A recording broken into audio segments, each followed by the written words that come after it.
Okay, good evening, everyone. It is wonderful for you to be part of this movie and book discussion. I am so grateful for our guests who have joined to be part of the conversation, and I am just grateful for you showing up to be part of this conversation. It really will be led in a conversational format, so I hope you feel comfortable talking to your neighbors because you're gonna do it tonight. So we are going to start with a word of prayer, which Kay has offered to share. So go ahead, Kay. Thank you. Squaha Halitza, Tatsta to all Skagit.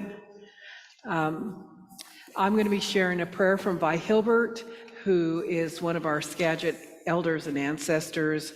She helped save our language, and she gave these words to the Skagit people to share, and I hope that you appreciate it in the way that I do each and every time I read it.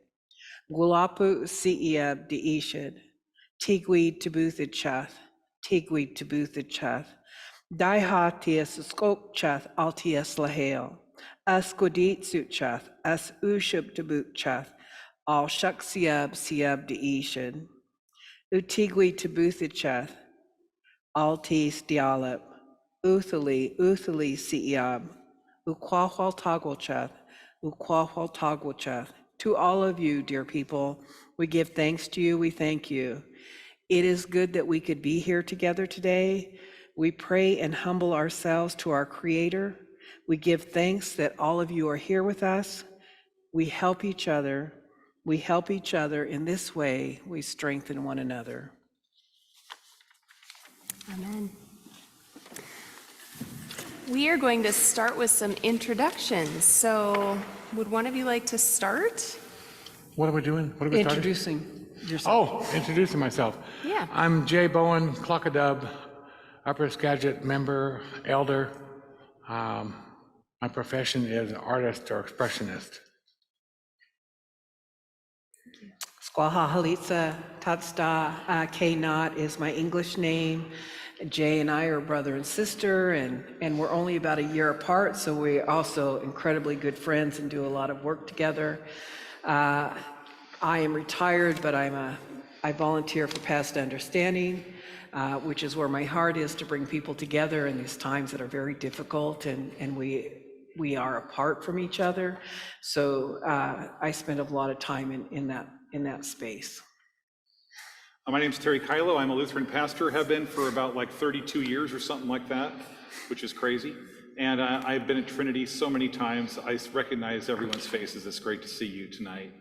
And I'm the executive director of Paths to Understanding. Liz Jimistad is a member of our board, and I want to tell you that without Liz's consistent, steady, humble, inspired leadership, Paths to Understanding would not exist today.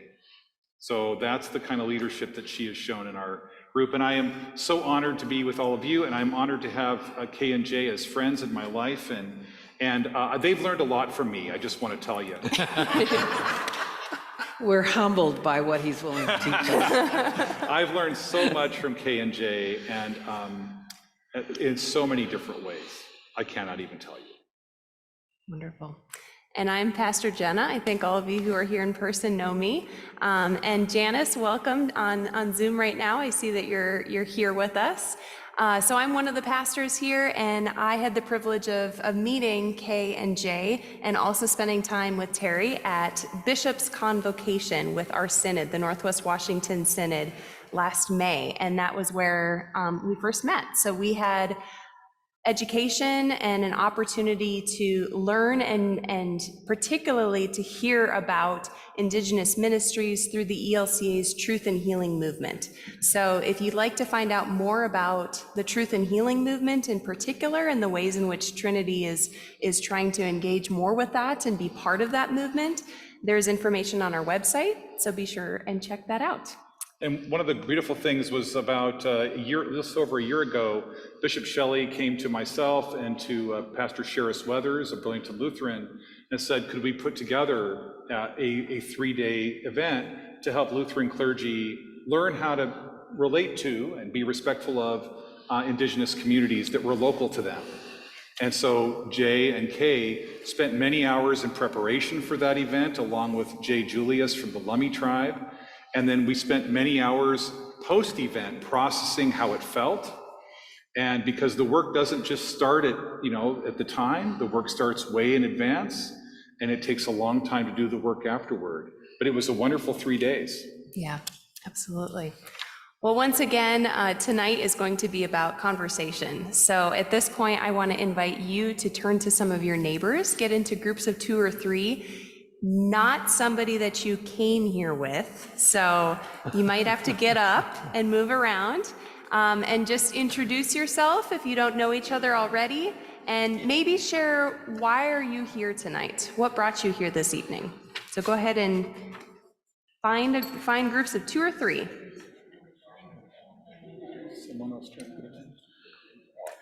It's Janice here.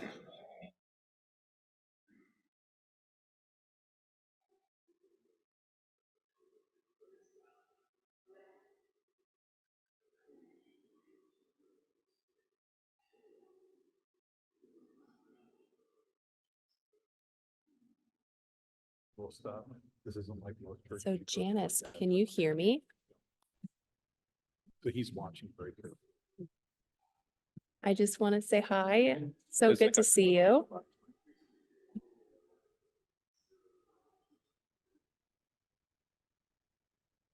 I had to push all the right buttons to unmute. But yes, I'm just interested. I have read the book and I am just interested in learning more about all these hardship situations. Wonderful. Do you happen to know Kay or Jay? No, Okay, not that I know of. so Seahawks play. Kay actually lives in Mount Vernon, so you're neighbors. Oh. Yeah. Janice Step is online now from Mount Vernon. Oh, wow. So, yes. And you said that you've read the book, is that right, Janice? I did for a book with a book club. Oh, with the book club. Wonderful. Mhm. That's great.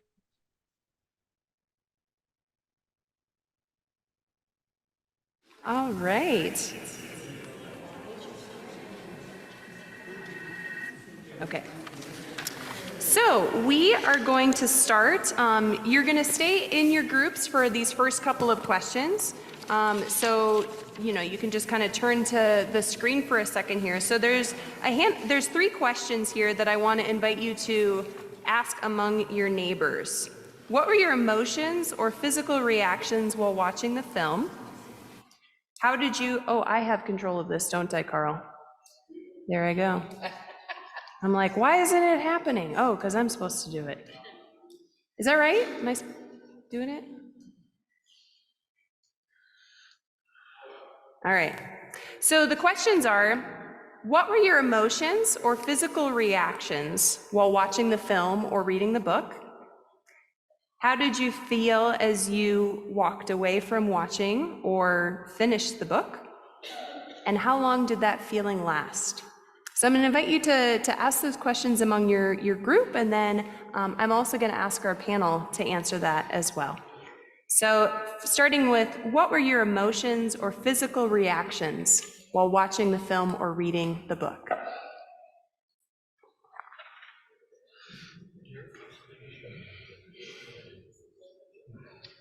You're first. Okay.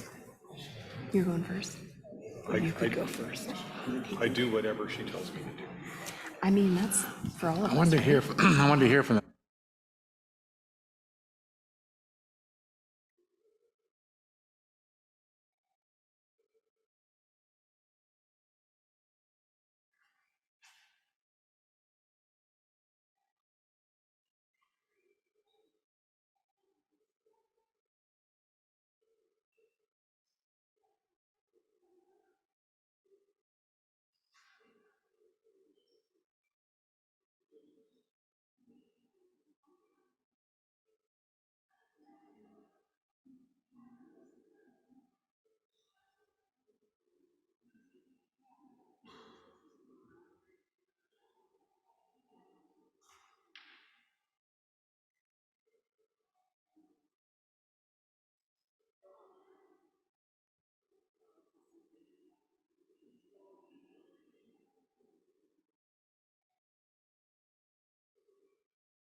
Elizabeth has it, So I would love to hear has mine. if anyone would like to share. I've got a microphone so we can all hear your responses.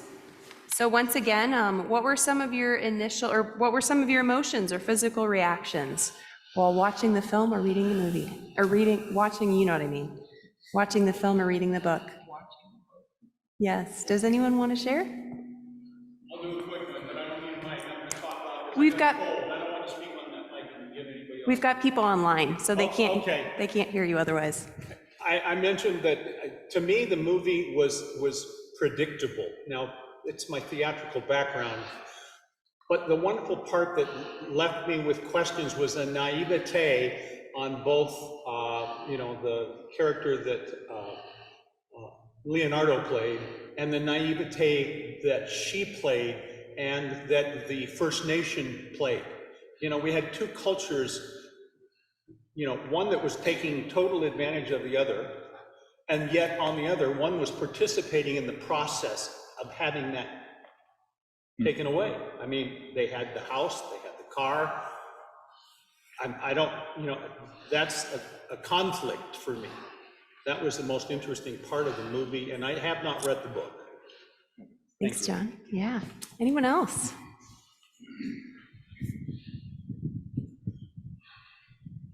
You were all talking quite a bit. I guess I was.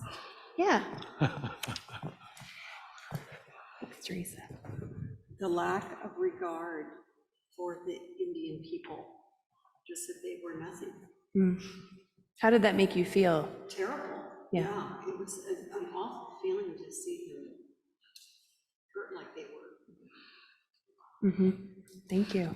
Anyone else?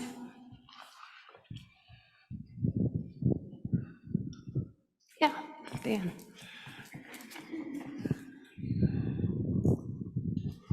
In terms of feelings, I found that most of the time when I reflected upon what was going on, I was angry. All the way through the end of the book, when the FBI never followed up beyond just Molly and her family. And while it was a young FBI at the time, they knew, like, how did they ignore the doctors? I mean, they were the ones providing the poison to all of these white men who had married Indian women in order to kill them for their inheritance. I mean, it was just, yeah. And so there's just an incredible amount of disappointment about the whole justice system, institutional way in which the white community responded to it.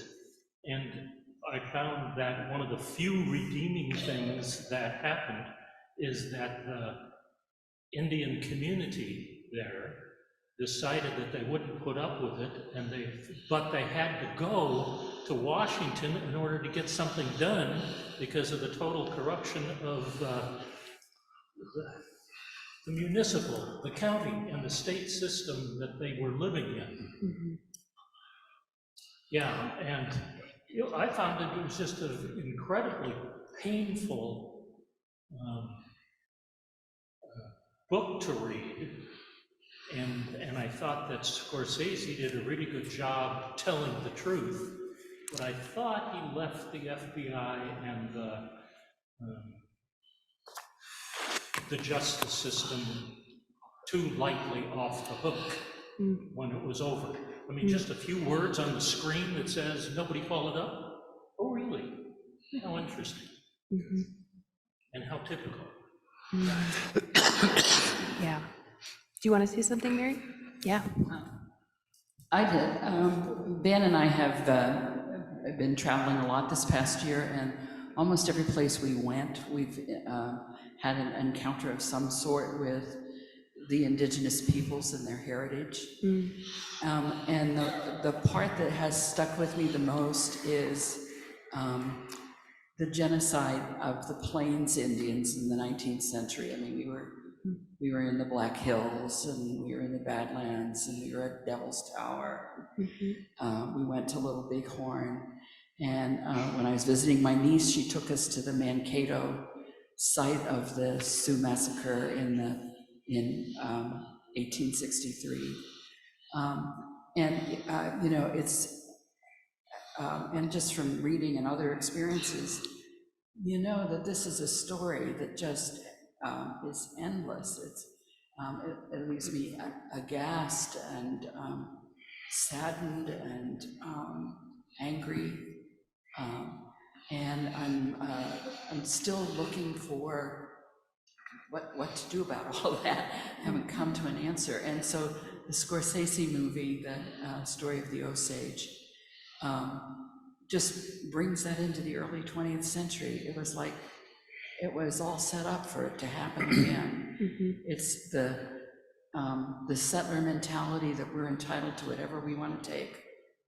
And that just played itself out one more time. And it's in 1868, the United States signed a treaty with the Dakota, with Red Cloud, and after he stopped them from doing the Bozeman Trail, and they promised the Black Hills to the Dakota in perpetuity. In 1874, Custer took an exploratory group of engineers into the Black Hills that had been given in perpetuity, and they discovered gold, and within a year, there were white prospectors all over the Black Hills, and the Dakota were displaced to what is still the poorest county in the United States, the Pine Ridge Reservation. Yeah. Should I go on with this story?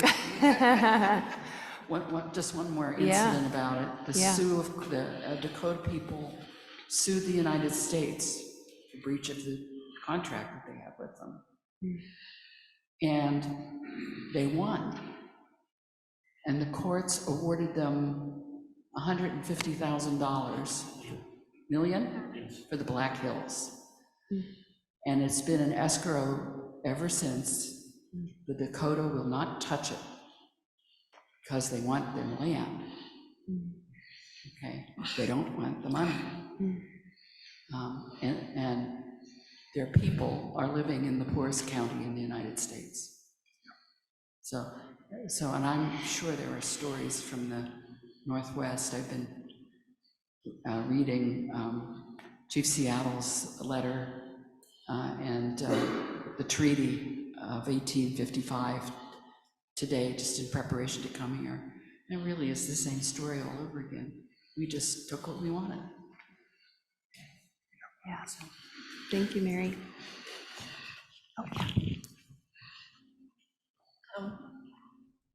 I think with the movies, just sort of outrage and all these things that you've shared, I'm going to tag on to the Dakota thing real quick. I think it ties into the money and the land, and then we're talking about we have what can we do? Does it do nothing?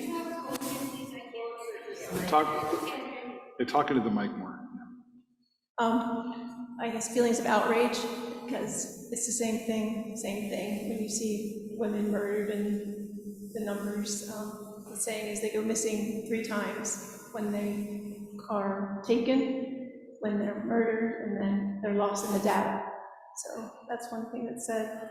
But as far as for the Pine Ridge, part of the issue with never getting their money too is Leonard Peltier is still in prison. He was the FBI about the justice.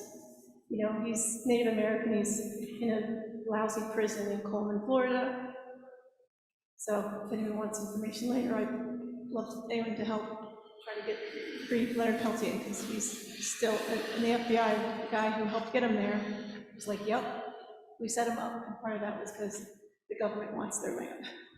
Yeah. Sort of with the movie, but I was just tacking on to what you were saying. Yeah.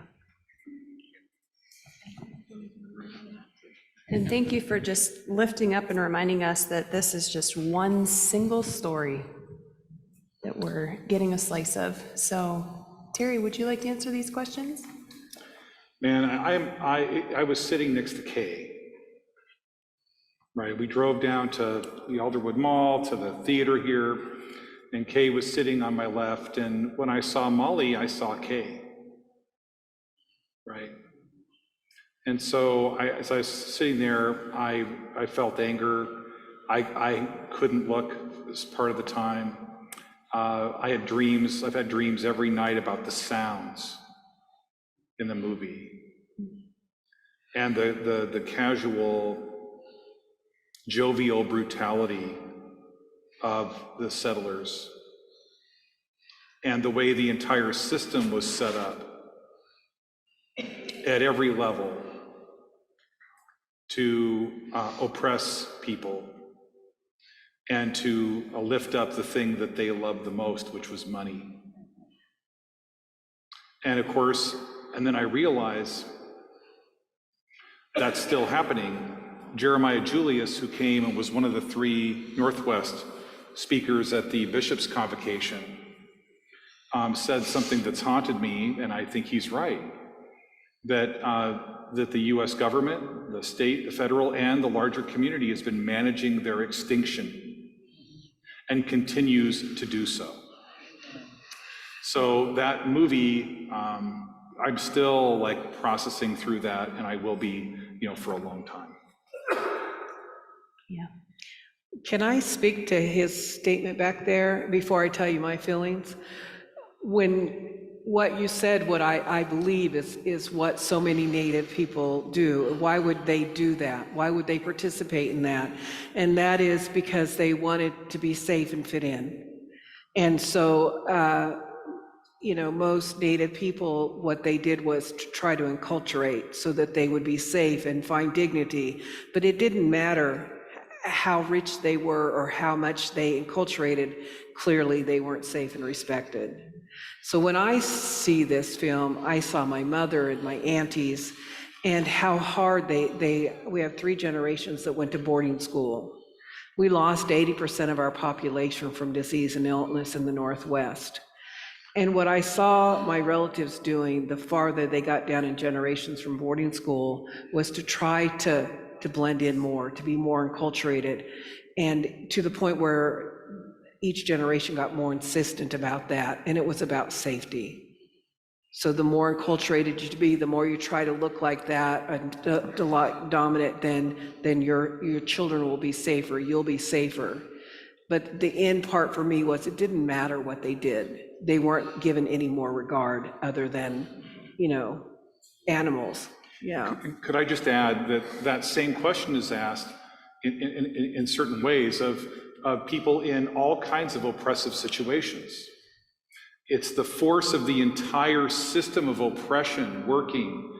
And I remember years ago when I was first working with Muslim communities, and they were consistently making choices to stay quiet, to not be known, to not put a sign up on their mosque or their Islamic center. And that's because it made them safer today. But we had to convince them that it actually made them less safe 10 years from now, and that they had more friends than they knew. But at the time of the Osage murders, well, that wasn't going to work. So it's the entire system working on people. Yeah. And clearly, I'm still processing this film because I've seen it twice. The second time was much more impactful for me. And the result of that for me today in this place of vulnerability is that I was not going to wear anything that represented my Native heritage. I just almost couldn't do it.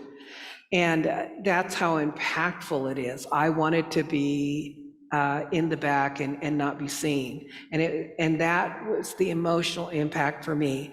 And I really, thanks to Elizabeth and Terry, had to walk through being able to show how we speak together all the time, and I'm always dressed this way. I'm very proud of my heritage, but I almost put it away and couldn't do it.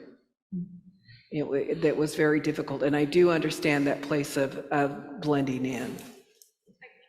Kay said, what touched me when she said that was, you quoted the movie and said, they're wearing a blanket. The blanket around us is a target on our back, Yeah. so. And just as you have said, Carrie, and others, we continue in our behavior as a people and as a nation ourselves. I mean, federal laws, your conversation with the process of the Middle East and other places, and we continue with my behavior. I have an African American son-in-law. He would be an interesting conversation in this moment in time. So John just said, just a reminder that we have folks online that can't hear you. So, so you were saying that we just keep repeating this behavior. Correct. Yeah.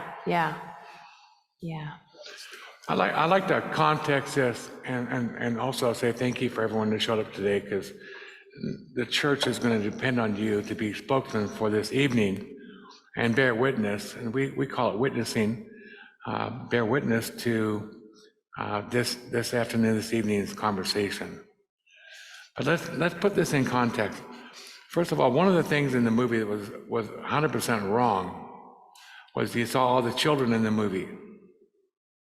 When the children died in the movie, that would never have happened. All the children were taken away from the families. They were in boarding schools. So that's kind of wrong. The reason the sheriff and the state didn't get involved is because that was a sovereign nation.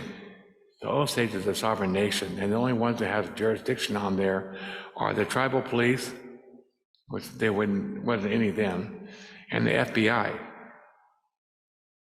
The BIA has to advocate for the FBI to go down there.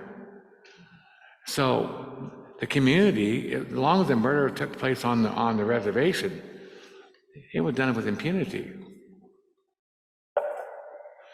And what happened there, okay, for example, let's say how long was Oklahoma State by the time this movie was made? Just do this in today's date, okay? So if we're referencing back in time, in the year 2000, Oklahoma became a state, and this is 2023. It's just recent history. Not a long time ago. They were still trying to transition into what it would be like to be a state and develop the resources, and there was no paved roads. It was very, very rudimentary. The sinners had just come there and taken over the land. The effort to eliminate the Indians was not that far in the past. The first original plan to eliminate all the Native people was being enacted. And so, say that's 1970. When we think about the Vietnam War in 1970, okay? That's our recent history. And they were still acting out on all this. The game had not been played out. And that community, and the same thing that was happening in the Osage was happening here in the Northwest. Governor Stevens had declared war on all the Native people here. It was wholesale killing going on here. Murder in the streets, murder in the villages, burning, thieving, stealing, with total impunity. What happened there was happening all across the country. It was not an anomaly. It's shocking that across the country, the United States, we refer to it as Turtle Island, this happened over and over and over and over on a daily, weekly, monthly basis. And today, there's a MMIW, Missing Indigenous Women. In the Native community, if you go on the reservation and you kidnap or murder a young Native person, older Native person, it takes a lot to get the government involved to investigate it. The disproportionate number of women and young men who are kidnapped and found murdered later on from the Native community because there's no follow-up investigation. So you say, why didn't the sheriff say something? Why? Because it was just an Indian. Yeah, just an Indian. They weren't citizens then, so they had no value. I mean, they weren't even 2/3 citizens. They were not citizens. They had no right. They had a sovereign nation, and what power the local judiciary had there, they were just part of, the predominant power there. So they weren't even citizens. They couldn't vote. They had no government of their own, and they finally stood up. But there was no power. They reconfigured their council together. They brought the original families that came there. And the 5 civilized tribes, does anybody know why they're called the 5 civilized tribes? And that's something we should all learn. Jackson wanted President Jackson wanted their area in the central United States, all the way to the Carolinas, Georgia. Jackson wanted their land. All these tribes were taking up all that land, and they wanted it for the settlers, the new people. And so Jackson petitioned the Supreme Court to get rid of them all. And then the Supreme Court says, no, you can't do that. So Jackson said, you tell the Supreme Court to come down here and enforce their law then, because I'm still gonna move them out of here. They were called the 5 civilized tribes because they had developed a form of government and a form of writing. They had their own newspapers. They tried to assimilate. They did farming, everything. They tried to assimilate. It didn't work out. No matter what they did, it wasn't respected. And they were marched across the country in late October. Well, you can go outside and see what kind of weather this is, with whatever belongings they could carry on their back. And the vast majority of them died along the way. And my children's great-grandmother survived that. They're from the Trail of Tears. I spent a lot of years in Oklahoma. All my children were born in Oklahoma.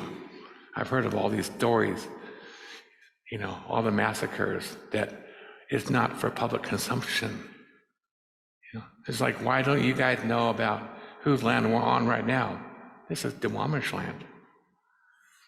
The Duwamish won't be recognized by the United States government, because if they recognize them, most all of downtown Seattle is Duwamish land. Economics. The other ones to the north here, the Snohomish, were all obliterated. They were either murdered, or the refugees went to Wenatchee. Wenatchee was obliterated. They took off over to Yakima. Some went to Tulalip. Tulalip was not a tribe as we know it today. Back then, it was a tribe, but they were forced. The Lower Skagits, the ones who weren't murdered and killed, it was wholesale murder all throughout Whidbey Island, Camino Island. Wholesale murder.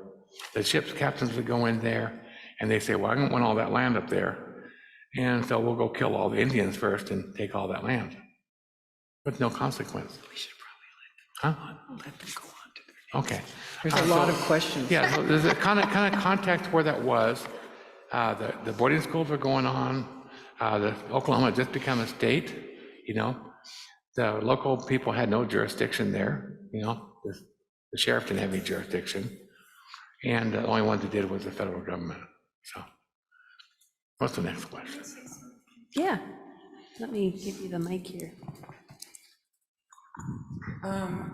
So, first of all, I have to say my parents and also my husband are immigrants from Norway and came to Seattle. And it's that old story of 10 cents in your pocket and you come here and do really well for yourself. And I guess I'm sitting here now so outraged because I grew up in Seattle, went to college here, and never heard a word about this from anybody. Yeah. So, and I have grandkids in elementary school now, and they are thankfully hearing a bit of a different story. But I can't help but just be so angry that all of this history has gone on, and you know, I think I was paying attention, but I never heard anything. You know, and I don't know where to go from here. I finished the book yesterday and I just felt outraged by it.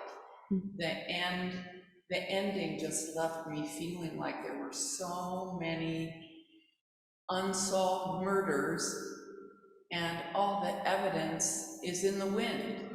Yeah. So. And that's across the country. And those there are, I think, representative of what happened to so many Native people. They didn't have a value to be investigated. And what I would hope for you is that you keep, you know, Jay and I grew up learning about Columbus in our school system, right? Yeah. That's what we learned about. And those, I read the encyclopedias, those Indians were really scary. It was terrifying. I'm like, that's not my uncle. Yeah. But is that you know, that you keep learning about the Northwest tribes here, the lands that you live on, and the history, more accurate history, and just keep searching. And my goal has always been that when you meet Indigenous people, that you see the whole of them, the whole story behind them, because we come down from many, many generations, and we still carry this. And so, you know, my ask of you would be to keep learning. And if I could just add to that, something that Kay and Jay have both said, and said at the bishop's convocation, that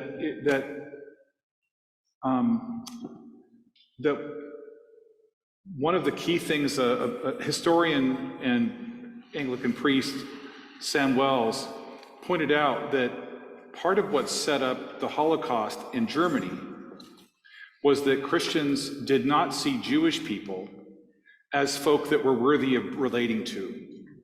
There was social distance. There was segregation, not legally enforced, but there was segregation between Christians and Jews. And so what we are always asking for is make yourself available and go to the canoe journey, go to open celebrations that are where the community is invited to different tribes in the area. Go there and show support for their ceremonies. Don't stand up and say anything, but just go there to be supportive. And it may be that some kind of relationship will start. Is there any movement towards, We'll do my cups. oh, sorry. It's okay. Is there any movement toward reparation? Am I just, Zero. I don't know anything? I can tell you how much Jay and I got. We have 1.5 million acres of Skagit land from Mount Vernon up to the mountains. And when Jay and I were in our 20s, we were Snoqualmie and Skagit, and the total sum of the money of our land, and there was only about 500 of us then, was a little over $700. No, it wasn't that much. Was it? What was 600 maybe? It wasn't very much. He has copies of the checks still. One was like it was enough to pay for the clutch replacement on my car. One was like $167, I think is what our Snoqualmie money was. And that was paid out in 1860 early, dollars. yes, those dollars. And when we received it, that's what we got. He actually copied the checks so he could prove that we'd gotten this money. There were only about 500 of us tribal members at the time. There is a Truth and Reconciliation movement in Washington State and across the country to some degree. It is very early, modeled on what Canada has done. So there are movements that are at work that way, and so I could get you some information about that. Okay, thank you. Yeah. One thing we grandmas can do is educate our grandkids. Yeah.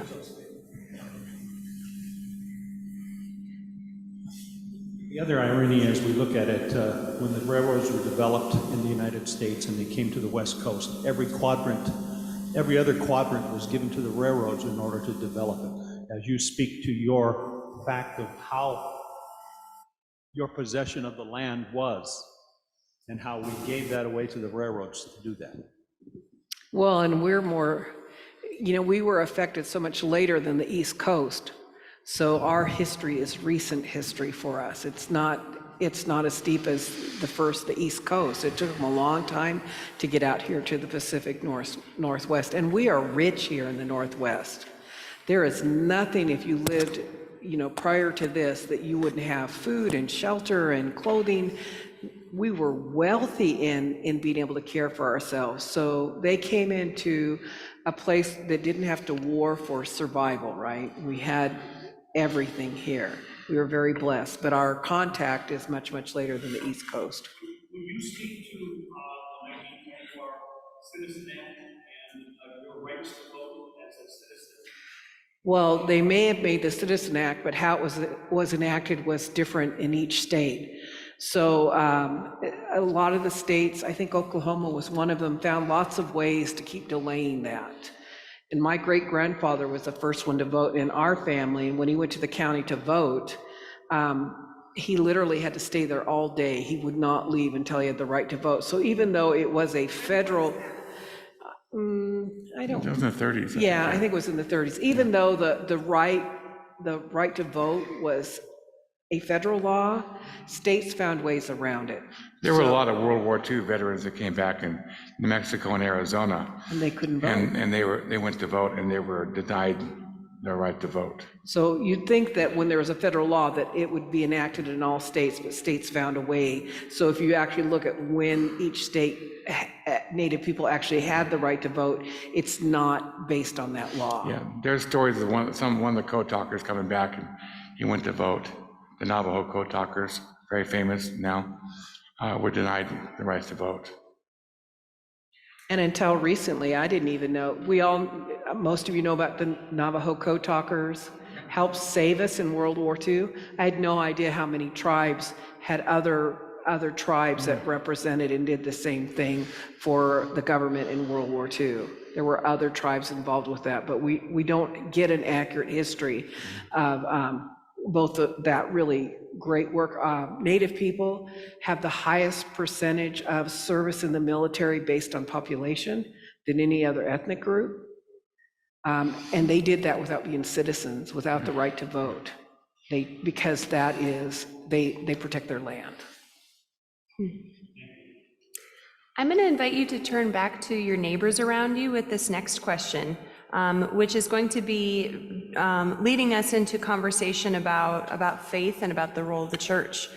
So the question I've got for us, Carl, if you could put up on the screen, what was your reaction to Molly's practice of the Catholic faith and traditional Osage lifeways? What? We're going to turn off his mic during this one. We kind of had a pre-discussion about that. Go ahead and turn to your neighbors. And for those who are online, if you want to actually just form your own group, you're welcome to unmute yourselves and have some conversation around this question. What was your reaction to Molly's practice of the Catholic faith and traditional Osage lifeways?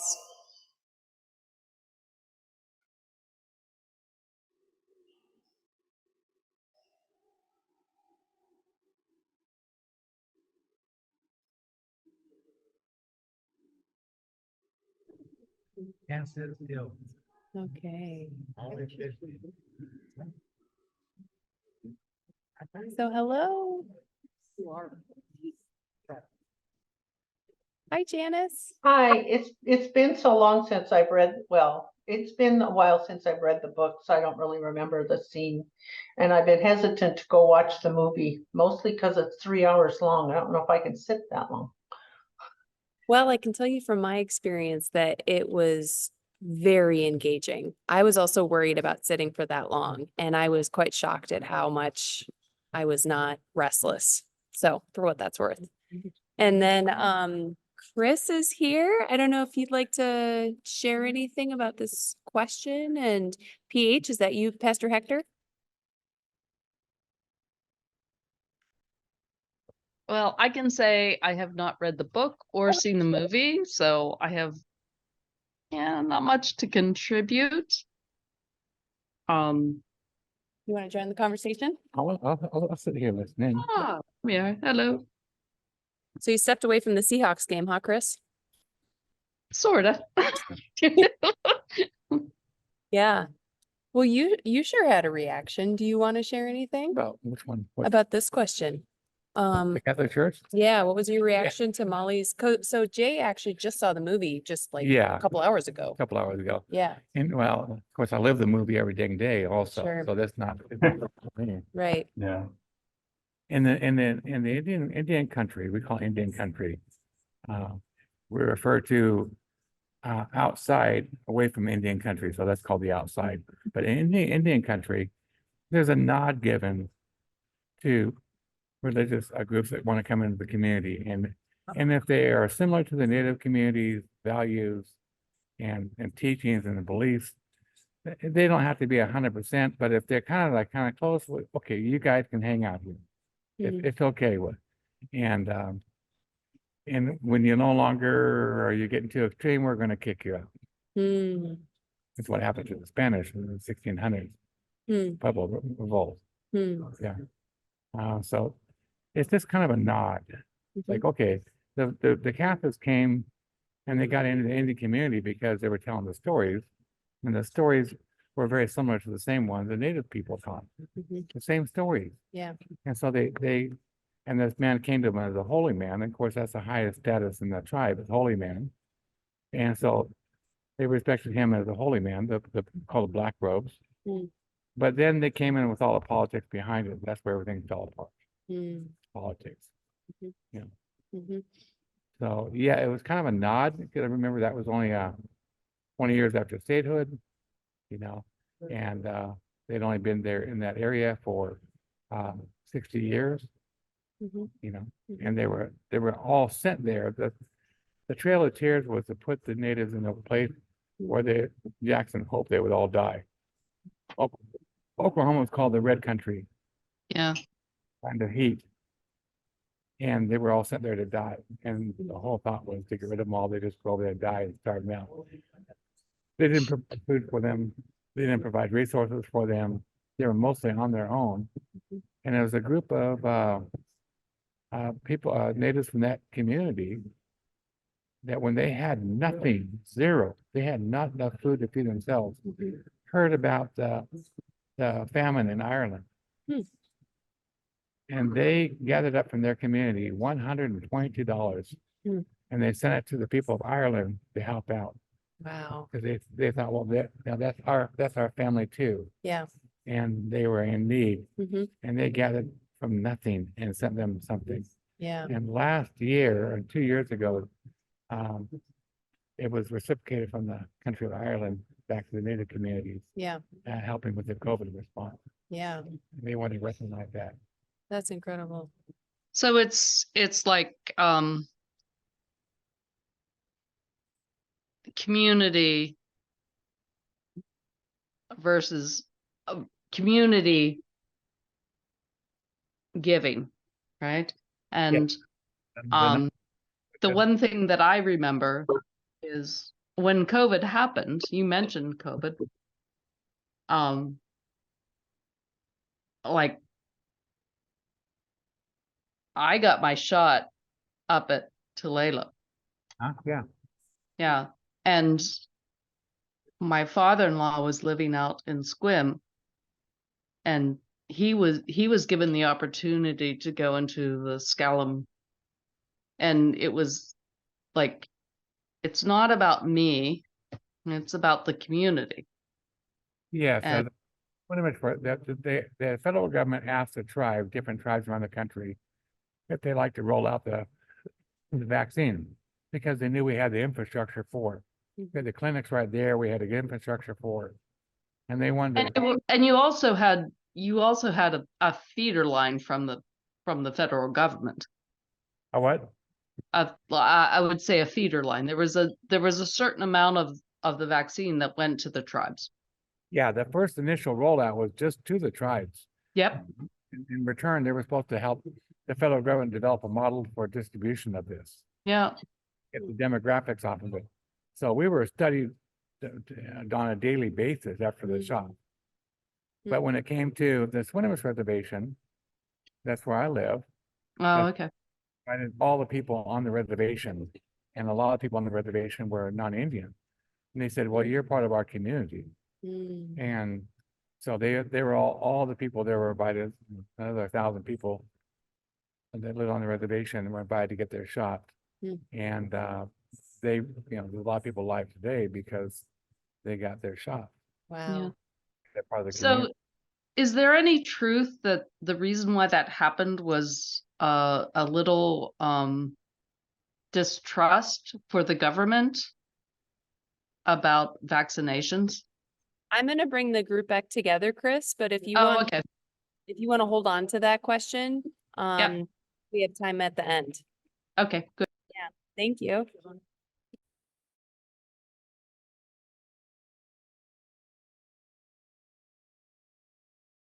So I'm actually just gonna, Okay.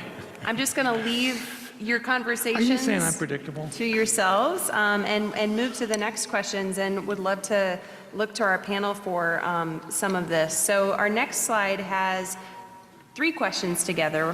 First is, what is your understanding of the U.S. Indian boarding school era? So I appreciate, I never even thought about this, Jay, how you pointed out that that was a major flaw in the movie. Yeah, I there were mean, no I've heard kids. about the boarding schools, and There it were no didn't, kids in the it community. didn't connect yeah. for me that that was a misconception. Yeah. And then the next question, the next 2 questions I really want to try and get into. So what was the church's role in boarding schools historically? And what is the church's role in addressing the legacy of boarding schools today? So I don't know if anyone would like to, I've got a face from Kay here. Well, I'm going to say this because I'm kind of a practicing Catholic. My great-grandfather was an interpreter for a Catholic priest, and I really believe, probably to be safe, he converted Catholicism because our traditional religion was outlawed, and you could be arrested if you practiced our traditional religion. And he didn't find a conflict between the teachings of the church and our teachings, which you can find probably in most faiths, right? You can find those similarities. As an adult, understanding the damage that the church has done to Native people in boarding schools and in churches, it's really hard to reconcile for me as a Native woman. It's really difficult to be a Catholic Native woman. So for anyone who may just have no base knowledge of that, can you give a basic explanation of what that damage looked like? Yeah, so there's a few places. One would be religious boarding schools, Catholic boarding schools, that have gone back hundreds of years, and children were not treated well. Their whole job was to take the Indian out of them, to take the Indian out of the child. And they were, in my family, at 3 generations, the children usually left. Usually I bring this, Terry doesn't like it very much, but I have a walking stick and it has a little post on it.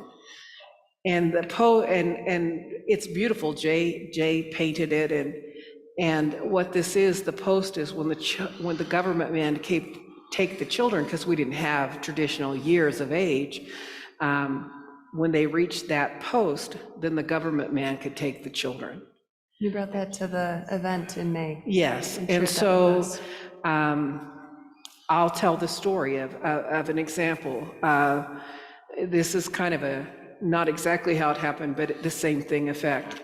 So you've all come to this community, and we have this really important person here that's going to talk to you, and all of your children and grandchildren, nieces and nephews are out there playing. Can you hear them? You know how kids are laughing and they're running and chasing each other. You can just barely hear the kids outside. And the government man comes in, he's looking pretty important, and he tells you that when you go outside, he doesn't like me very much right this minute. When you go outside, your children will be gone. And we're going to take them and we're going to educate them and teach them how to eat and how to pray and how to dress, and we're going to make them better people. And in our family's case, we're going to take them 600 miles away from you, and you can write them 2 letters a year, one at Christmas and one on their birthday. And as soon as your little 6-year-old daughter 6-year-old grandson, gets to the school. The very first thing they're going to do is cut off their hair and put DDT on them, because as Indians, they're, of course, you know, they must have lice. And then I actually have my mother's booklet from Chamawa, where it tells each minute of every day, her institutionalized day, from waking up, making your beds, having breakfast. Every minute of their day was lived institutionally. And there was a summer my mother didn't get to come home at all, so she was away from her family for 2 school seasons, 600 miles away, without her aunties and uncles, without her mother and father. And as parents right now, and as grandparents, as aunties and uncles, how do you feel about being so powerless that you cannot protect your children? And this was sanctioned by the government? Right. It was the government man, and so I'll tell you a real story. We have an elder that's still alive. She was the baby of 14 children. She is spicy. You would love this woman. And as I've done with so many of our elders, I would say, did you go to boarding school? It helped me understand my mother, my grandmother, my great-grandmother, and she said, I did not. When the government man came to take me, my adult siblings stood in front of them and said, not this one. I cried for 2 days. Then she finished the story and said, my dad, who was a Shaker pastor, Indian Shaker pastor, and owned a mill upriver, and was an honorable man and loved in the community, was negotiating and begging the government man, can I just raise this one child? She's still alive. Can I just raise this one child? Imagine begging for the right to raise your own child. And he got to raise one of 14 children. These are not a long time ago for us. This is my relative. This is my mother who learned to parent institutionally, her mother that learned to parent institutionally, and started with my great-grandmother. And that has been passed down for generations. This is not a long time ago. And Annabelle is still alive, and that's her story. I cried for 2 days at the thought of an honorable man begging to raise one child. That's the damage of government boarding schools, religious boarding schools, and it went on for generations. When that finished, when boarding schools finished and they quit taking them boarding schools, they started taking children and adopting them out, and they were mostly adopted to non-Native families. It was such a problem that in the 70s, the Indian Child Welfare Act was adopted to help protect our children, because they were all being adopted out to non-Native people, and they didn't even know where their tribes were. So it's a law set in place to protect the children, and even if they're adopted out, they have the rights to their records when they are 18 and can find their home tribe and to reconnect to that. So the genocide that we're talking about does still continue, and it's threaded in there in a way that's so hard that even the rules of the reservation and the sovereignty is put in government rules where you have tribes fighting for the scraps that the government has given them. So you'll have tribes fighting for the little bit that's there. But they're set up in rules that the government has enacted, and sometimes we don't even realize kind of what they've done. Thank you for sharing that. Is that, yeah, okay. That's a really, I do a whole talk on that, and I do that in honor of my mother and my grandmother, my great-grandmother, because I want people to see how strong and resilient they were to still be here, and how much we have to work to still be here and to be here in an honorable way. And so I share those stories for them. My turn? Yeah, go ahead, Okay. Jay. So why do the Catholics get received into the Native community across the country? They were met, first of all, when the priest came in. I think we had Father Charisse. Charisse. He's French. French, yeah, and so he was a holy man. Oh, Father Charisse, I'm sorry. Yeah, and he was a holy man and came across the Cascades from the east and met our family. And our family was the holy people of the family. And our family consists of the holy people and the medicine men and medicine women. And so there was a conversation time where they had to learn the language and learn how to communicate. And they started sharing stories. And it was a story of qualification.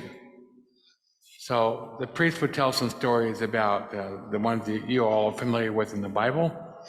King James, that hasn't changed in the last 300 years or so. So the stories were exchanged, and then my grandfather would reply with a similar story, and back and forth and testing each other. And then they found out that the stories that the priests were telling, the black robes were telling, were the same stories that we had here. You know, we have stories of the Great Flood. We have stories of the Tower of Babel. We have all the same stories that you have in the King James Bible. We already had them. Actually, thousands of years before you guys had them. You know, I'm not joking, thousands of years. And so he was accepted into the community as a holy man, okay? And then when it came time to coexist with the Catholic Church, okay, they'd already had credibility because we share a lot of similarities. And then the politics came in after that, the politics of the church. They didn't lead in with the politics. They didn't lead in saying, we're going to restrict every aspect of your life and tell you how to live and how to breathe and how to marry, how to have sex, how to have anything. They didn't say, lead with that. They led with the common stories. And then later on, it was exploited where we were, the powers that be, the church being a big influence on that, banned our religion. 30 years ago, I would have been arrested and put in jail for carrying this staff in here. Wearing this hat. 30 years ago. Well, the 70s. Yeah. And if you have an idea of how resilient we are, Native people, and Jay's saying in the greeting, we honored holy people, right? So that was the greeting. You were a holy person. Yeah. And when I met Terry, I said, when you come to the reservation, you will automatically be given regard because you are a holy person. Yeah, I introduced Terry, Pastor Terry, in the Native community as a holy man. That's understood. That doesn't need a translation. I don't need to define what congregation, church, or anything else. That makes no difference. You're the holy person, or you're not a holy person. A holy person is a good person who looks out for the interests of God and the community. So how were you received at our tribe? Incredibly kindly and respectfully, and it's been really an honor to be there. Especially was invited by Jay to be a prayer guardian at a couple naming ceremonies, and it was really powerful to be there for me, and very humbling, because I know that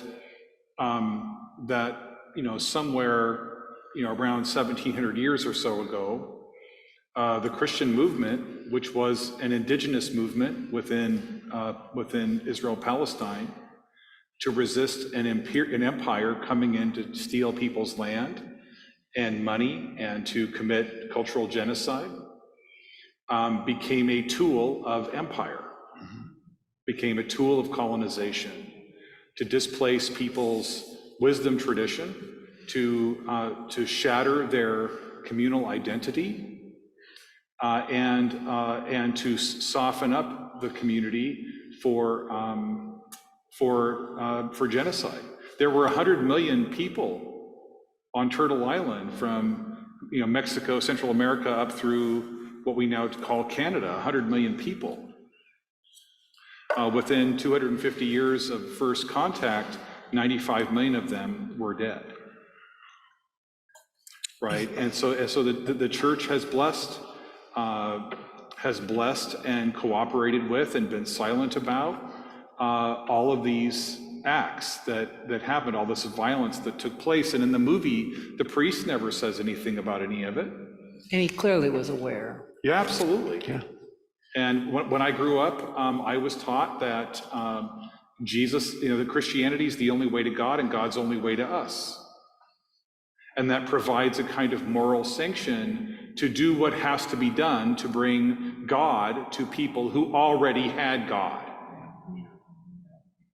And in a way that distorted the very teachings of the one that we claim we follow. So it's a very humbling thing to see that one's tradition, however we might be attached to it, has been distorted in profound ways that will continue to take us generations to even appreciate. Let me follow up where I was. So this holy man gets a foothold in our community, and there's holy men sent all over the place, all the communities. You know, the Spanish were really good about that, and that led to the Spanish revolt, that Pueblo revolt in the 1600s. But here, they got a foothold in there because they were saying the right things, and we refer to Turtle Island, and we were taught that everyone lives on an island. And for years, they didn't understand what it meant, but we would say Turtle Island, Turtle Island, Turtle Island. And it wasn't until we were all teenagers and watching, you know, the Apollo go up, and they're getting on the moon, and they take a picture of the Earth, and here, sure enough, the outline of North America looks exactly like a turtle. How'd they know that? They knew that. There's lots of things that the natives knew, we accepted about the earth, the world, the cultures of the world. There was no sense of disconnect. But the church came in and wanted to isolate and dominate the people and subjugate them. And they did a really, really good job in Canada. The schools in Canada were run by the Catholic Church. Mm-hmm. And the stories, I'll give you one story real quick, and it'll tell you that then this wasn't an anomaly. This was an aberration. This one young girl was raped by one of the priests. She had the baby. The two nuns escorted her down to the basement with her baby and met the priest down there, and there was a furnace there. And the priest opened up the door to the furnace, took the baby from the young mother, and threw the baby into the fire. And the lady who told the story said she will never forget the screams of her baby. I attended 2 Indian schools. Chimawa Indian School, I made it there 9 days. And I ran away. All this stuff. But it's funny, and then the other one was in Santa Fe. The art school I was at, Institute of American Indian Arts. They used a campus, the old Indian school campus, which was, by the way, very haunted. But it's funny, in both schools, within a couple of days of when you get there, within 2, maybe 3 days, the first thing you find out is where the bodies are buried.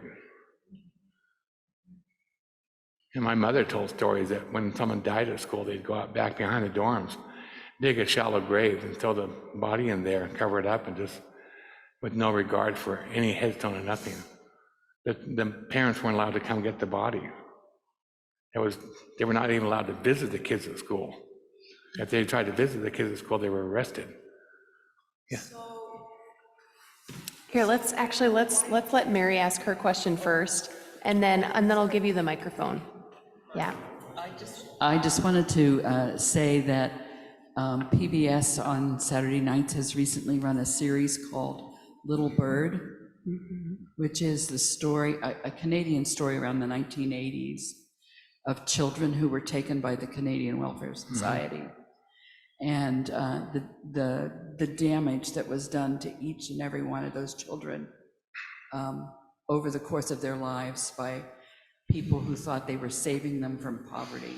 Well, I served on the Indian Child Welfare Committee for over a decade, so it was our job to supervise caseworkers who took Native children out of homes, which is the result of the Indian Child Welfare Act.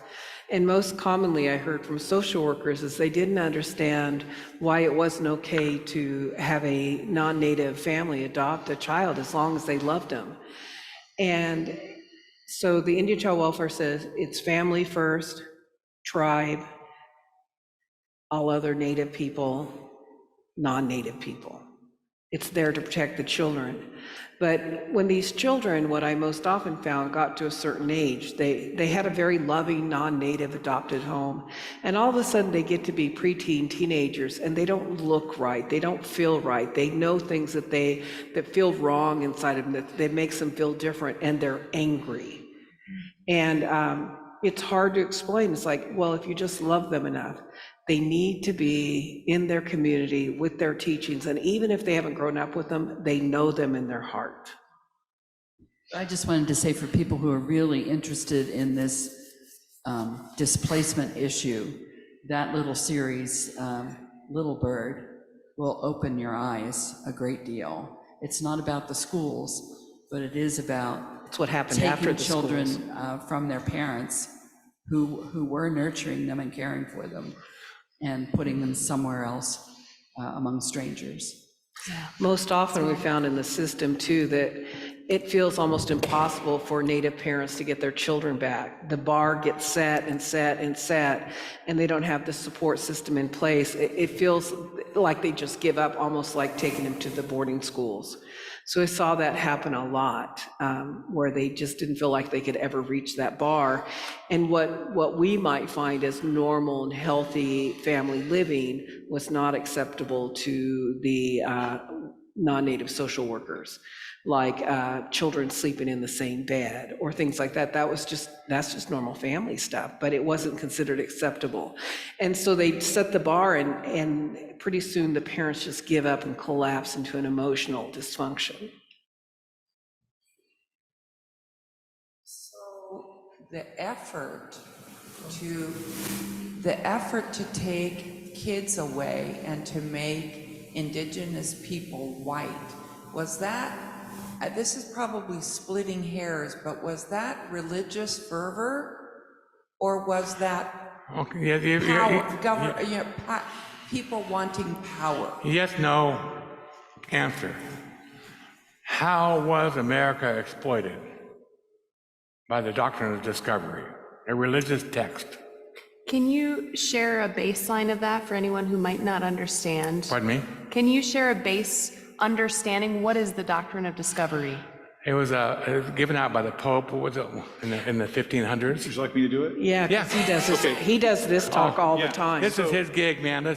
So look, it's a combination of governmental with divine authorization. And so in the 1500s, the kings and queens in Europe had a problem, which was what happens, what's going to happen if European powers are fighting over lands, over the newly discovered lands, the doctrine of discovery. We're going to go there, we're going to discover this land. What's going to happen is all-out war between European powers. And so the Pope said, well, with my divine authority, you have with all of my apostolic authority from Jesus, from God, you have the right to go and claim land as long as it has not been claimed by another European Christian power. You can take the land, you can take its resources, you can kill people, and you can enslave them. That's what you can do. And all for what purpose? For the purpose of greed and enhancing the wealth and power of those European nations. So the doctrine of discovery provided divine authorization, which as recently as 2005 was used in Supreme Court cases as legal precedent. For court cases in saying that land belonged to the United States because of the doctrines of discovery. And so was it religious? Was it political? There's many ways to say this. Certainly the European kings and queens and governments did the actual grabbing and sending troops and stuff like that. But at what point do people need divine authorization to do that work? The church was willing to give it. And in a beautiful book, very painful book, by Tisby, he points out that at every point when the church had a chance to say, no, we're going to recognize all people as human, it's a book called The Color of Compromise. And the reason he names it that is that at every chance, the church had a chance, at every point, the church had a chance to say, no, these are human beings. The church was willing to modify its doctrine in order to support greed, theft, and enslavement and genocide. So the answer is yes, it's 100% the church and supported 100% by the governments in control. Yep. And there was a designation when they got to the countries, different countries around the world, all these Europeans got to these different countries, that they were always led by a priest. That's the first one to get off the ship was a priest. And they would declare the indigenous population to have no soul. So they weren't human beings. They were actually heathens. Huh? We were Well, we were heathens. below heathens even. We were animals. Yeah. Yeah, So I want to chattel. make, I wanna got be- one more quick thing, Terry. Yeah. Do all the Christian faiths after the Catholics get absolved of any responsibility of the doctrines of discovery? So look, the doctrines of discovery came about before Protestant movements began. So we never repudiated the doctrines of discovery. Martin Luther never said the doctrines of discovery are wrong.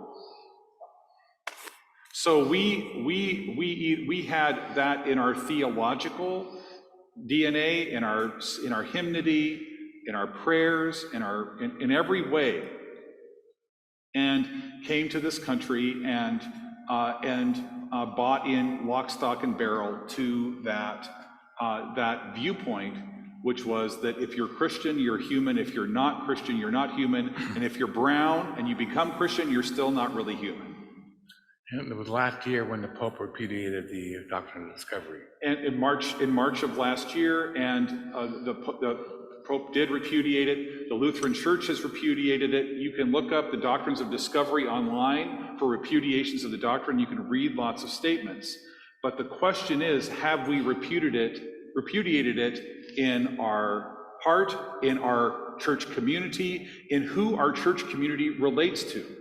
So we have some power in this moment to help the rest of the society realize that we can in fact recognize all the wrongs that have been done. We can begin to relate respectfully and rightly to communities that have been harmed.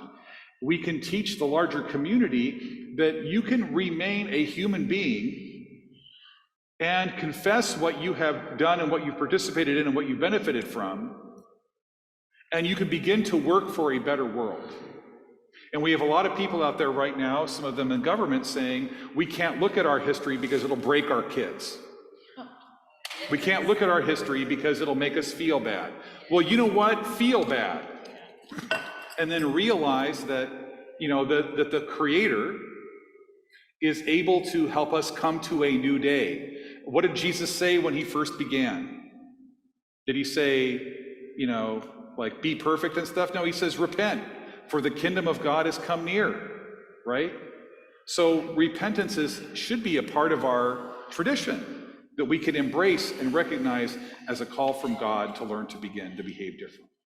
I think this is a good time to point out too, I usually do this when I start working with Terry, is that what we would like people to do is have a clear and better understanding of Native history in America. You didn't do this. Your parents probably didn't do this. But the responsibility that you have and can share is to be educated and to share with other people, so that when you meet Native people, you see them in their heart. And to not know anything is really unfortunate, because what happened to the Native people happened to the Japanese, happened to the Jewish community. And there's the structure behind this is all the same. And I told Terry, I said, it's just one word, it's greed. It's usually about greed. So I'm not asking you to feel guilty. There's no benefit in that, but to call to have a deeper and better understanding.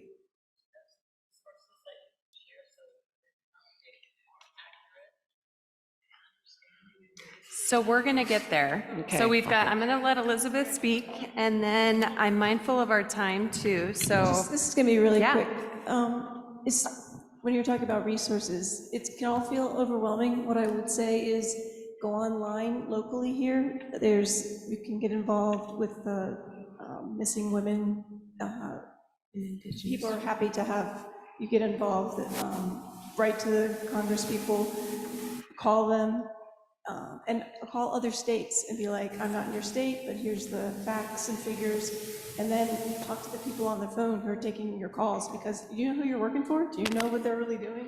And get their names, because it does matter. So also you might want to look up by Hilbert. She has a lot of storytelling and history. She's absolutely amazing. She's a member of the Upper Skagit Tribe. She's also Nooksack, but she taught at the University of Washington.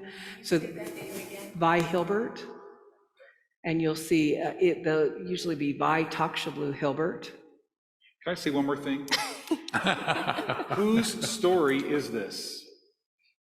This is so when the movie directors were thinking about how to structure the movie, they wanted to figure out whose eyes to tell it through. Whose eyes did they tell it through? The rich guy and all the white people, right, who were consciously manipulating and stealing and killing and murdering, right?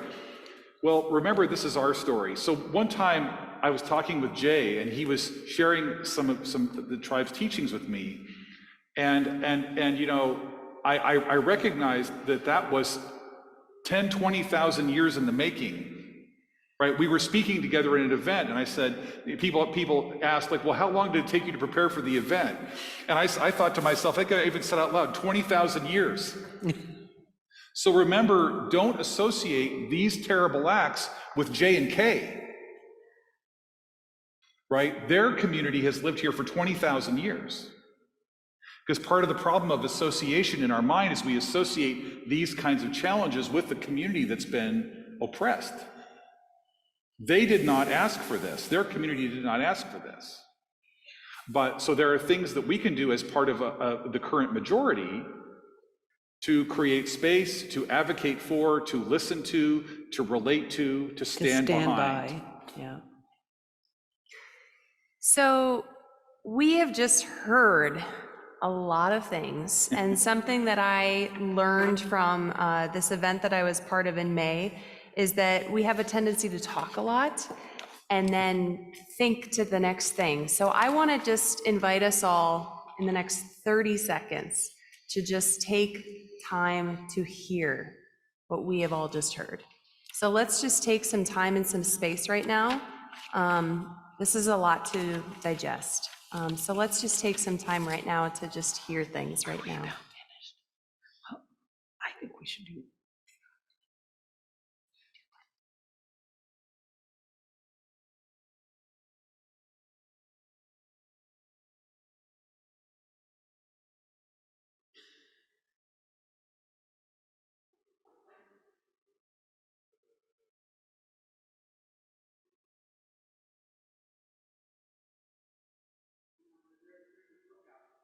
That I know that you guys haven't read because it's the spine isn't even broken yet. It's called Myths and Legends of the Pacific Northwest, Natives of the Pacific Northwest.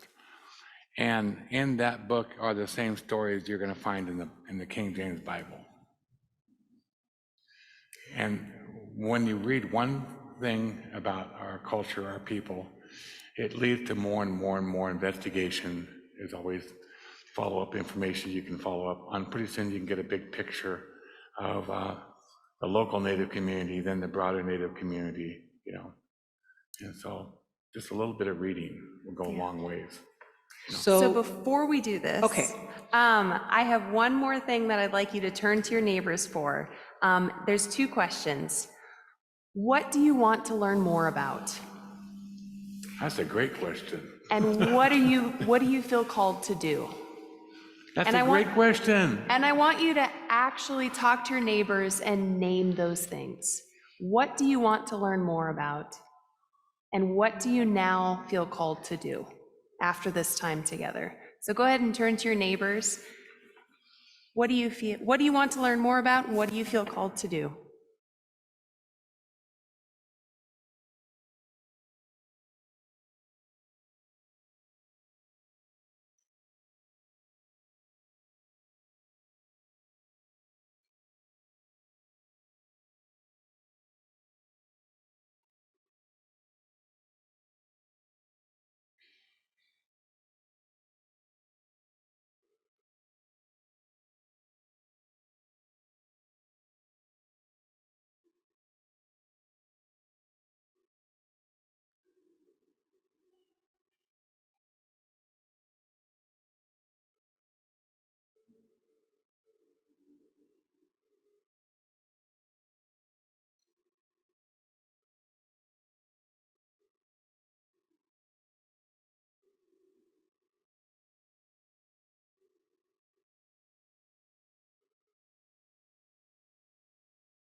So Kay is going to lead us in our sending.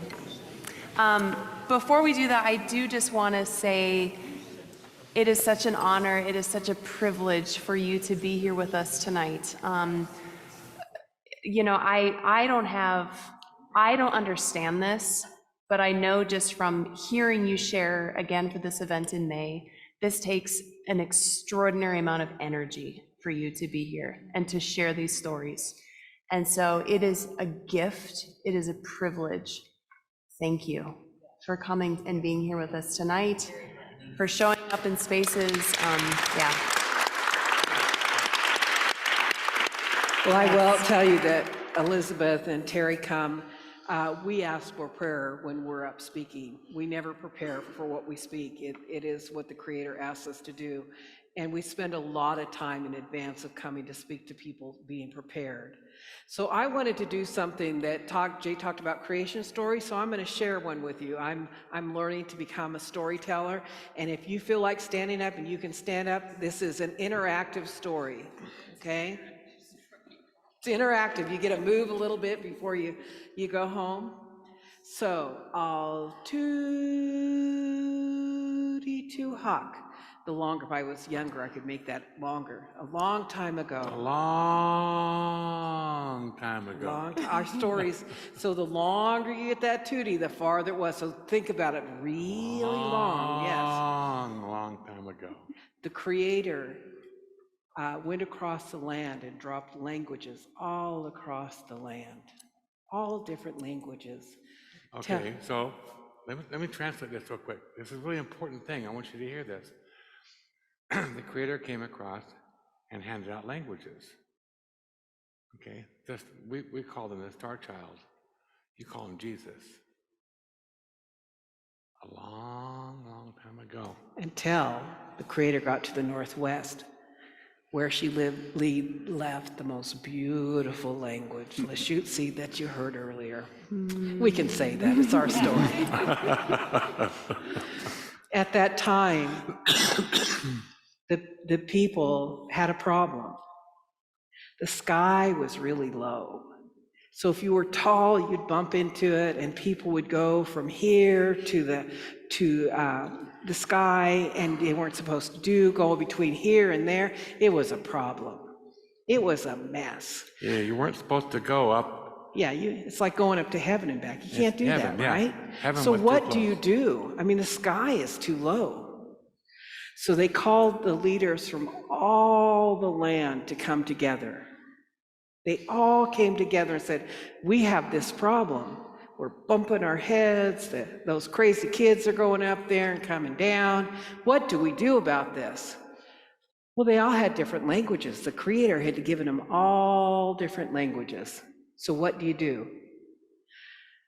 You learn one word so that we can do this work together. So we all need poles, so I need you to have a pole. We're going to work together here. And the word that you're going to say, in our stories, we do things 4 times, so be prepared. We're going to say, yeah, how? Yeah, how? How? Okay, so we're gonna work together, all these people who speak different languages, and we're gonna get this guy up there. You ready? Yeah, how? Oh, that was just a little bit. I mean, we're gonna have to work a little bit better together. We all know our words. You ready? Yeah, how? Ooh, that was pretty good. I think Terry could walk under the sky now. Let's try it again. Yeah, how? Ooh, okay, we're almost there. We almost did this. We all can't speak our languages. We all can't do this alone, but we can do it together. Ready? Yeah, how? And there is the sky. We did this together. That's how the sky got from here to there. Thank you. We do have many beautiful creation stories, and they're the same so much. It's why my great-grandfather did not see a conflict in Bible teachings. In our teachings, we're taught to honor our mother and father. We're taught to take care of those. Every person is taught to be equally important, whether you are a carver or a prayer person or a weaver. each of you the Creator gave, and you're equally important. And so our teachings are the same, and they're very beautiful. And I think that that's what gets us through to where we can stand up here and be in a place that our teachings are stronger, to be in relationship and to do the things that we're taught, than to be in a space of anger and resentment. So, thank you for sharing. Let me practice my storytelling with you, and I'll keep working on it. I want to tell one short story about my life. As a young boy, coming of age at 4 and 5 years old, is the time when the old ones start talking to you about, oh, you're good at this, or you're going to be doing this, or you're going to be doing that.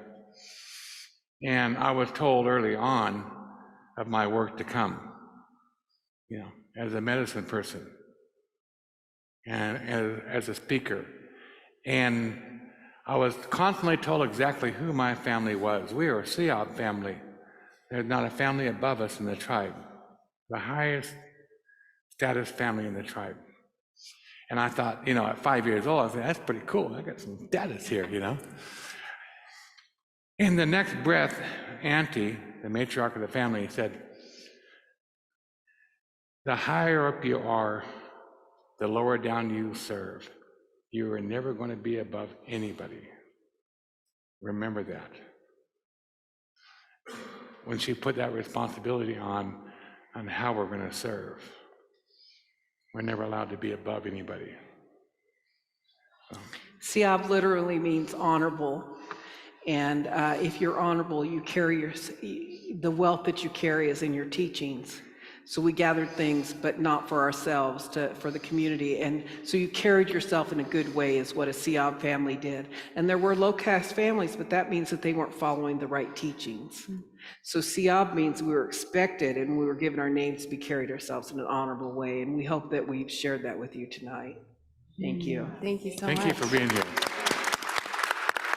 Thank you, everyone.